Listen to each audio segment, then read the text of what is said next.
जनाब सरत आसमान की उड़ती हुई यानी मखलूक रंग बिरंगे परिंदे अपने नाजुक परों से कभी जमीन की रौनक बढ़ाते हैं तो कभी साफ शफाफ चमकते झरनों आबशारों समुद्र में अपना मस्कन बनाते हैं।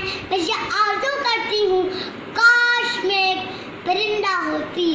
अजीज साथियों, ये बुलबुल का चहकना, उकाब की तेज नजर, कबूतर की उड़ान, एक बार का शहीन मेरे नन्हे दिल में खाई बेदार हो रही है। काश मैं परिंदा होती।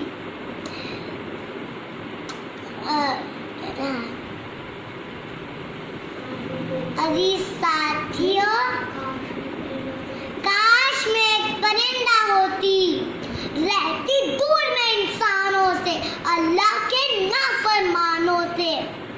इंसानों की बस्ती देखी, मौत यहाँ पर सस्ती देखी।